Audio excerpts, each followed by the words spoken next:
Hello students, good morning, जय हिंद। मैं Vipin sir और जीविका केमिस्ट्री क्लासेस में आपका एक बार फिर से स्वागत है। हेलो स्टूडेंट्स, आप पढ़ रहे हैं क्लास 12th। क्या पढ़ रहे हैं? क्लास 12th केमिस्ट्री रसायन विज्ञान चैप्टर नंबर 10 पढ़ रहे हैं, जिसमें कि आपने 3 पार्ट पढ़ चुके हैं।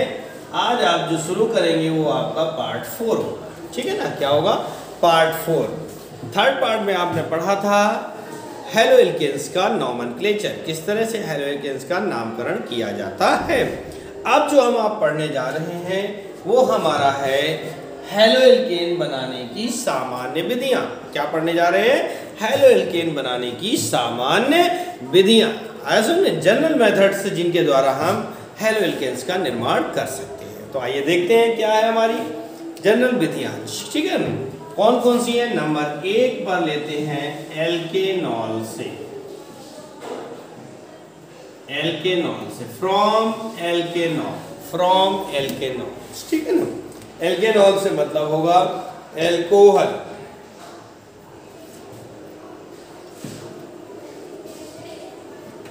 है ना। एल्केनॉल से मतलब होगा एल्कोहल, यानी एल्कोहल के द्वारा हम हेलो एल्केन का निर्माण किस प्रकार से करते हैं, ठीक है। तो आइए पहली विधि में लिखते हैं। पहले तो एल्केनॉल से, यानी कि फ्रॉम, ALKENOL, फ्रॉम एल्केनॉल, ठीक है ना। फ्रॉम एल्केनॉल। निर्जल जिंक क्लोराइड, क्या लिखते हैं इसकी डेफिनेशन में? थोड़ा सा लिखते हैं। निर्जल ZnCl2 यानी जिंक क्लोराइड। क्या होता है? ZnCl2 यानी कि जिंक क्लोराइड की उपस्थिति में,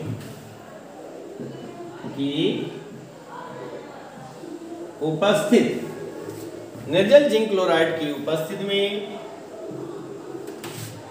एल्केनॉल क्या होता है भाई? नया नाम सा लग रहा होगा, लेकिन है ये बहुत पुरानी चीज। मैं ब्रैकेट में लिखे दे रहा हूं, क्या है? एल्कोहल। तो निर्जल जिंक क्लोराइड की उपस्थिति में एल्केनॉल की क्रिया, ठीक है ना, एल्केनॉल की अभिक्रिया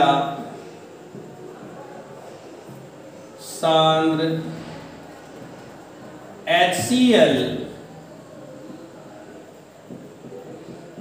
से कराने पर, ठीक है, निर्जल जिंक क्लोराइड, निर्जल ZnCl2 की उपस्थिति में एल्केनॉल यानी अल्कोहल की क्रिया सांद्र HCl से कराने पर हेलो एल्केन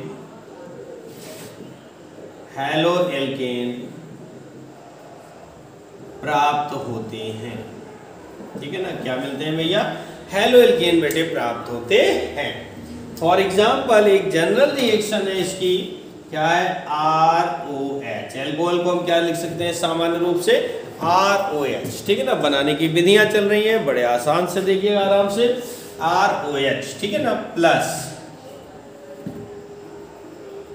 HCl से अब क्रिया करानी है, HCl कर दिया, और निर्जल ZnCl2 की उपस्थिति, ठीक है ना। किसकी उपस्थिति है? ZnCl2 की उपस्थिति में क्रिया करवाएंगे। तो देखो भैया इतना निकल जाएगा, ठीक है ना। ये इसके साथ आ जाएगा, बचा क्या हमारा? RCl, ठीक है ना, RCl प्लस H2, ठीक है। ये जनरल रिएक्शन थी RCl प्लस H2।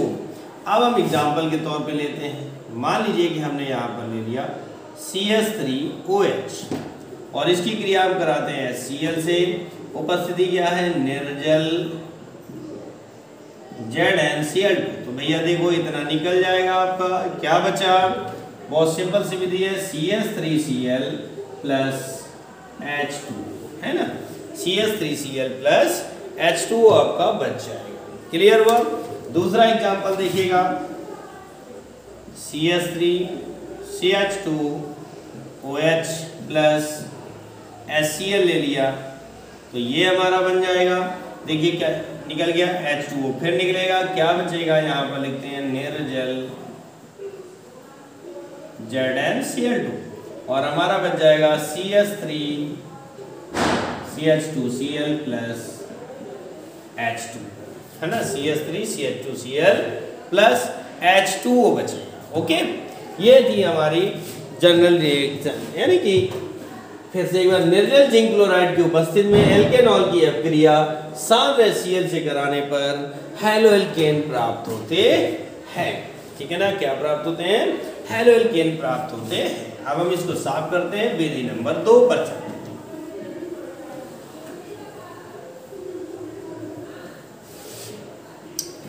तो देखो भैया, विधि नंबर हमारी 2 है।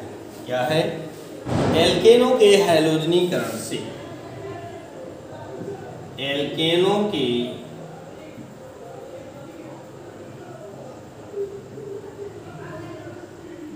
हैलोजनीकरण से, ठीक है ना, फ्रॉम हैलोजिनेशन ऑफ एल्केन। क्या लिख सकते हैं? From halogenation of alkene. ठीक है, ये हमारी means from halogenation of alkene. तो इसकी डेफिनेशन क्या लिख सकते हैं कि एल्केनों का हैलोजनीकरण, एल्केनों का हैलोजनीकरण प्रकाश या उत्प्रेरक, एल्केनों का हैलोजनीकरण प्रकाश या उत्प्रेरक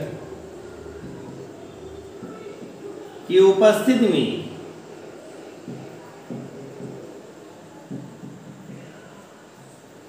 एल्केनों का हैलोजनीकरण प्रकाश या उत्प्रेरक की उपस्थिति में कराने पर, ठीक है ना, फिर से देख लीजिए, एल्केनों का हैलोजनीकरण प्रकाश या उत्प्रेरक की उपस्थिति में कराने पर हैलोएल्केन प्राप्त होते हैं। ठीक है ना, विधि याद हो गई होगी, दोहरा लीजिएगा। एल्केनों का हैलोजनीकरण प्रकाश या उत्प्रेरक की उपस्थिति में कराने पर, प्रकाश या उत्प्रेरक की उपस्थिति में कराने पर हैलोएल्केन प्राप्त होते हैं। अब एग्जांपल देखते हैं, इसकी सामान्य रिएक्शन देखते हैं। RH, ये हमारा क्या है? एल्केन है। क्या बेटे? एल्केन। ठीक है, और इसकी क्रिया हैलोजनीकरण मान लीजिए Cl2 से कराते हैं। ऊपर लिख दीजिएगा सनलाइट। क्या लिख देते हैं? सनलाइट। R अथवा कैटालिसिस यानी कि उत्प्रेरक। ठीक, और ये बन जाएगा RCl प्लस HCl, यानी एक Cl या एक यहाँ पर HCl ना लिख करके आप चाहो तो X2 लिख सकते हो। हैलोजन को हम X से प्रेजेंट करते हैं। किससे प्रेजेंट करते हैं? X से। तो ये हो जाएगा RH प्लस HX। ठीक है ना। अब हम एग्जाम्पल के तौर पे मान लीजिए कि हमने ले लिया CH3H, मेथेन ले लिया, और यहाँ पर हमने ले लिया Cl2। सेम कंडीशन होगी, तो ये बनेगा CH3Cl प्लस HCl। ठीक है ना, क्या बन जाएगा? CH3Cl plus HCl। कोई भी एग्जाम्पल ले सकते हैं। ठीक है, अब हम चलते हैं, ये विधि आपकी समझ में आ गई होगी, बहुत सिंपल सी विधि थी। अब हम चलते हैं विधि नंबर 3 पर। ठीक है ना, एल्कीन्स द्वारा, विधि नंबर 3 है एल्कीन्स द्वारा, यानी लिख सकते हैं बाई एल्कीन्स,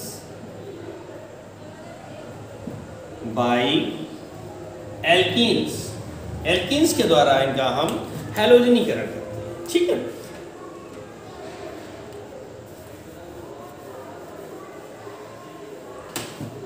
तो डेफिनेशन हमारी क्या बनती है? एल्कीन की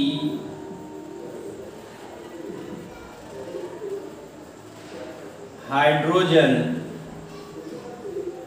हैलाइड, एल्कीन की हाइड्रोजन हैलाइडो। ठीक है, एल्कीन की हाइड्रोजन हैलाइडो के साथ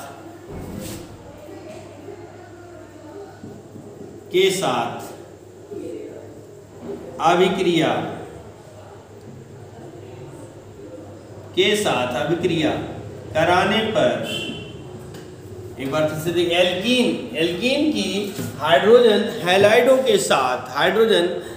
के साथ अभिक्रिया कराने पर हेलो एल्केन्स प्राप्त होते हैं।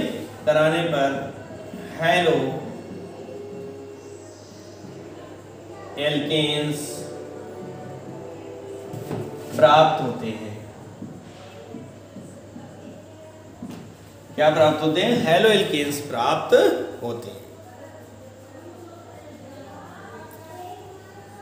एल्कीन की हाइड्रोजन हैलाइडों के साथ अभिक्रिया कराने पर हेलो एल्केन्स प्राप्त होते हैं। फॉर एग्जांपल लेते हैं, देखिए RCH double bond CH2, RCH double bond CH2, ये कोई सामान्य एल्कीन है जिसकी हाइड्रोजन हैलाइड यानी कि HX के साथ अभिक्रिया करवा देते हैं।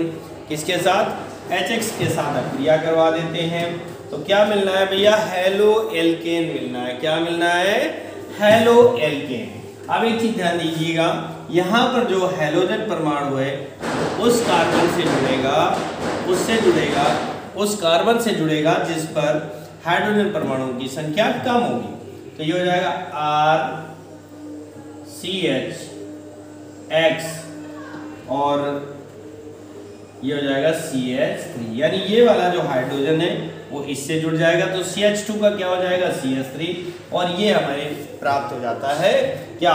Alkene, hello alkenes. ठीक है ना। फॉर एग्जांपल ले लीजिए थोड़ी देर के लिए कि CH2 double bond CH2 plus हम क्या लेते हैं? HCl ले लिया। ठीक है ना, क्या ले लिया? HCl ले लिया, तो ये हमारा बन जाएगा CH3 CH2 Cl। क्या मिल गया? CH3 CH2 Cl। अथवा इसी को दोनों को मिला दीजिए, कार्बन कितने हैं? 2, यानी C2, हाइड्रोजन कितने हो गए? 5, 2 और 2 4 और 1 5। ये फ्रॉम या बाई एल्कीन्स, एल्कीन्स के द्वारा इस प्रकार हम हेलोज एल्केन्स को प्राप्त कर सकते हैं। आ गया होगा समझ में? अब मैं इनको साफ करने जा रहा हूं क्योंकि विधि नंबर हमें 4 स्टार्ट करनी है। ठीक है ना। कौन सी है विधि? अब हमें विधि नंबर 4 पर चलना है।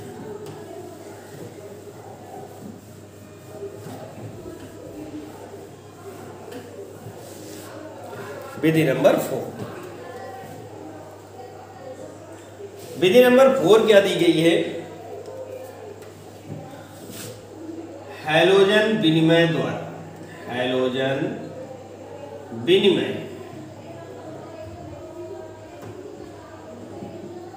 द्वारा, हैलोजन विनिमय द्वारा। ठीक है ना। क्या है हैलोजन? बाई हैलोजन एक्सचेंज लिख सकते हैं, बाई हैलोजन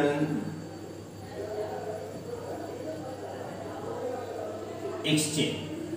ठीक है, बाई हैलोजन एक्सचेंज, हैलोजन विनिमय द्वारा।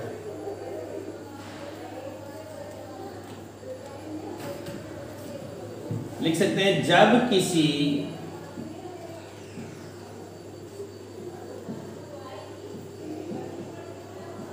हैलोजन, जब किसी हैलोजन की क्रिया, ठीक है, जब किसी हैलोजन की सोडियम या पोटेशियम, जब किसी हैलोजन की सोडियम या पोटेशियम, ठीक है ना, सोडियम, जब किसी हैलोजन की सोडियम या पोटेशियम, यानी कि सोडियम हो या पोटेशियम आयोडाइड, ऐसा लिख सकते हैं, जब किसी हैलोजन की सोडियम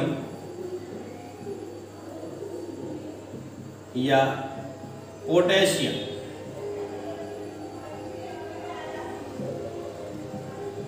आयोडाइड, सोडियम या पोटेशियम आयोडाइड के साथ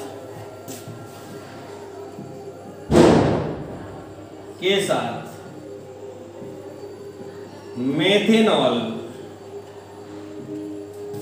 की उपस्थिति में, जब किसी हैलोजन की सोडियम या पोटेशियम आयोडाइड के साथ मेथेनॉल की उपस्थिति में अभिक्रिया कराते हैं, मेथेनॉल की उपस्थिति में अभिक्रिया कराते हैं तो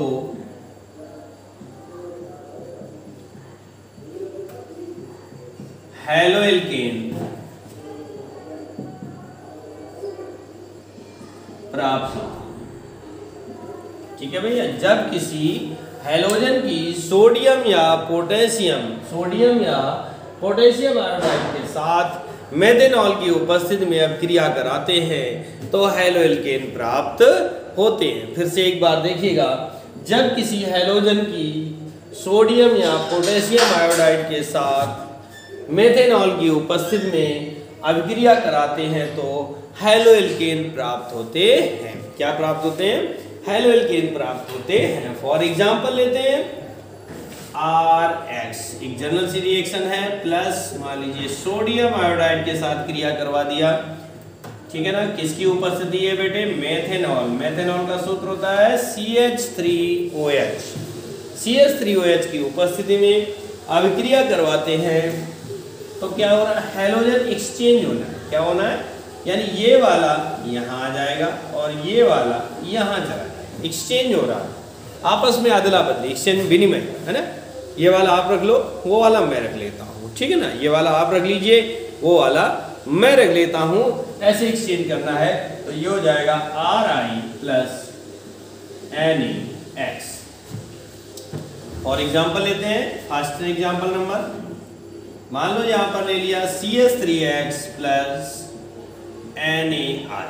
ठीक है, अब CH3X ना लेकर के मान लो यहाँ पर हमने Br ले लिया, तो आपस में एक्सचेंज हो जाना है। कंडीशन वही है, CH3OH, I कहाँ जाएगा? यहाँ पर आ जाएगा। Br कहाँ जाएगा? यहाँ पर आ जाएगा। तो हो जाएगा CH3I प्लस NaBr। दूसरा एग्जाम्पल दिखाता हूँ, CH3CH2Cl।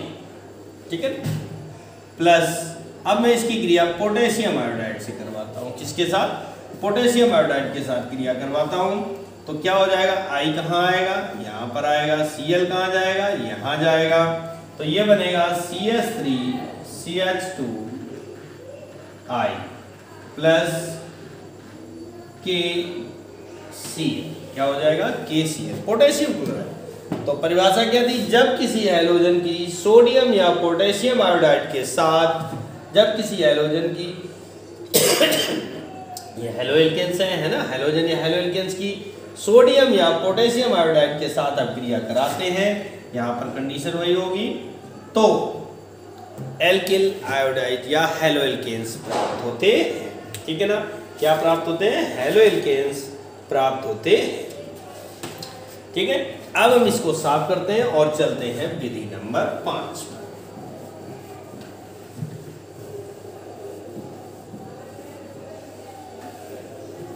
तो ये अभी आप जो टॉपिक पढ़ रहे हैं वो क्या है? हैलोएल्केन्स बनाने की सामान्य विधियां पढ़ रहे हैं, है ना। क्या पढ़ रहे हैं आप? हैलोएल्केन्स बनाने की सामान्य विधियां, जिसमें से आप 4 विधियां पढ़ चुके हैं और 5वीं विधि जो है ये लिख सकते हैं। 5वीं विधि क्या है? प्राथमिक एमीन द्वारा, प्राथमिक amine bye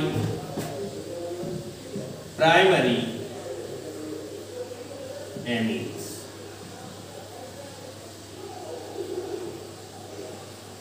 by primary amine, प्राथमिक एमीन द्वारा।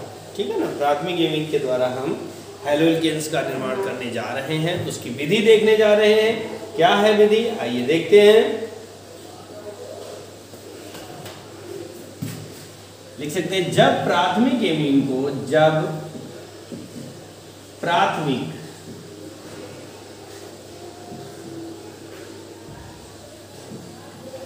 एमीन को, जब प्राथमिक एमीन को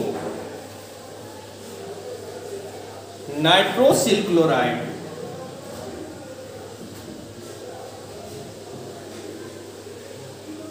प्राथमिक एमीन को नाइट्रोसिल क्लोराइड, ठीक है ना, याद हुआ परिभाषा में।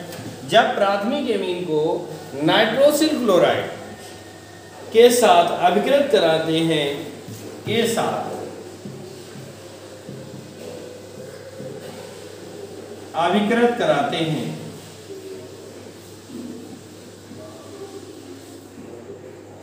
जब प्राथमिक एमीन को नाइट्रोसिल क्लोराइड के साथ अभिकृत कराते हैं तो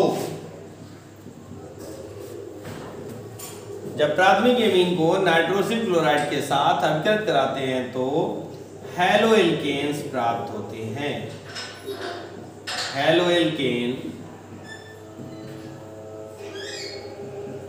प्राप्त होते हैं। आया समझ में? विधि देख लीजिए, जब प्राथमिक एमीन को नाइट्रोसिल क्लोराइड के साथ अभिकृत कराते हैं तो प्राथमिक हैलोएल्केन प्राप्त होते हैं। अब देखिए प्राथमिक एमीन क्या होते हैं। फॉर एग्जांपल लेके चलते हैं कि जनरल रिएक्शन लेते हैं RNH2, ठीक है ना, ये हमारा प्राथमिक एमीन है। क्या है भैया? प्राथमिक एमीन, और इसकी क्रिया करवानी है नाइट्रोसिल क्लोराइड के साथ यानी NaOCl के साथ। अब जब इसकी NaOCl के साथ क्रिया करवाते हैं तो भैया बनता है RCl। क्या बना बेटे? RCl, एल्किल क्लोराइड यानी क्लोरोएल्केन प्राप्त हो जाता है, और ये नाइट्रोजन दोनों मिलकर के N2 निकालते हैं। क्या निकालते हैं? N2, और ये H2 और O मिलकर जल का निर्माण कर देते हैं, H2O के एक मॉलिक्यूल्स का निर्माण कर देते हैं। ठीक है, अब मान लीजिए यहां पर हम ले लें C2H5NH2 एग्जाम्पल के तौर पे। C2H5NH2 प्लस NaOCl से अपकृत कराते हैं तो ये बनेगा C2H5Cl plus N2 plus H2। देखिए मैंने सभी अपक्रियाओं में एक सामान्य अपक्रिया लिखी है, जनरल रिएक्शन लिखी है ये वाली ऊपर, जिसमें कि हम किसी भी एल्किल मूलक को जोड़ दें और उससे कोई भी हैलोएल्केन्स को हम बड़ी आसानी से प्राप्त कर सकते हैं। किसी भी हैलोएल्केन्स को बड़ी आसानी से इसके द्वारा बनाया जा सकता है, इसलिए इसको कहते हैं सामान्य विधियाँ। ठीक है ना, तो ये थी आपकी इस टॉपिक में हैलोएल्केन बनाने की सामान्य विधियाँ। ठीक है, अब हम चलते हैं हैलोएल्केन की सामान्य विधियाँ। ये आपका यहाँ से कंप्लीट होता है। इसके आगे हमें पढ़ना है हैलोएल्केन्स के सामान्य गुणधर्म, जो कि आपको अगले वीडियो में मिलेंगे। ठीक है ना, तब तक के लिए नमस्कार, जय हिंद। और एक बार फिर रिक्वेस्ट करूँगा कि आप लोग वीडियो को अंत तक देखिएगा, कंटिन्यू देखिएगा वीडियो को, और लगातार आप बने रहें जीविका केमिस्ट्री क्लासेस में, जिससे आप क्लास 12th में आप बड़ी आसानी से तैयारी कर सकते हैं। ठीक है ना, अगर आप ऐसा नहीं करते तो आपकी तैयारी अच्छी नहीं होगी। अगर वीडियो थोड़ा देखते हैं तो केमिस्ट्री है बेटा, मैंने आपको पहले भी बताया केमिस्ट्री इतनी आसान नहीं होती है। इस chemistry is the advance subject सबसे ज़्यादा, और अगर आप अभ्यास करते हैं तो बड़ी आसानी से आप इसको ये तैयार हो सकते हैं। ठीक है ना, करत अभ्यास, एक मैं दोहा लिखने जा रहा हूँ, जनरल अदर चीज़ है, नोट में लिख सकते हैं कि करत अभ्यास ते, करत अभ्यास ते जड़मति होत सुजान, जड़मति होत सुजान। रसरी या रसरी आवत जात ते सिल पर पड़त निशा, सिल पर पड़त निशा, सिल पर पड़त निशा। ठीक है ना, देखिए इस दोहे में कहा गया है कि करत अभ्यास ते जड़मति होत सुजान और रसरी आवत जात ते सिल पर पड़त निशा। करत अभ्यास, निरंतर अगर कोई अभ्यास करेगा, मेहनत करेगा तो जड़ मत यानी जड़ माने मूर्ख होता है, मति माने बुद्धि वाला, मूर्ख बुद्धि वाला भी सुजान माने विद्वान हो जाता है। यानी अगर आप निरंतर अभ्यास करते हैं तो जड़ मत यानी मूर्ख बुद्धि वाला भी सुजान यानी विद्वान हो सकता है। और रसरी आवत जात थे सिल पर पड़े। जैसे पहले, आज के ज़माने में तो नहीं है, लेकिन उससे पहले क्या होता था, कुएं से पानी निकाला जाता था। तो कुएं से क्या होता है, रस्सी को ऐसे ऐसे हम कंटिन्यू खींचते हैं, पत्थर रखा होता है, तो रस्सी के बार बार रगड़ने से, आने और जाने से सिल यानी पत्थर पर जब निशान पड़ सकता है, यानी कहने का मतलब कि जिस प्रकार बार बार रस्सी के आने जाने से, रगड़ने से पत्थर पर निशान पड़ सकता है, तो आप तो बेटे अच्छे खासे इंसान हो, ऊपर वाले की सबसे सुंदर रचना हो, आप के अंदर भी विद्वता आ सकती है, आप भी सुजान बन सकते हो, केमिस्ट्री में विद्वान बन सकते हो। ठीक है ना, मेरा इतना सा कहना था, और आपने इसको समझ भी लिया होगा और वीडियो भी देख लिया होगा। उसके लिए आपको थैंक यू। एक लाइक और एक शेयर जरूर बनता है। नमस्कार, जय हिंद।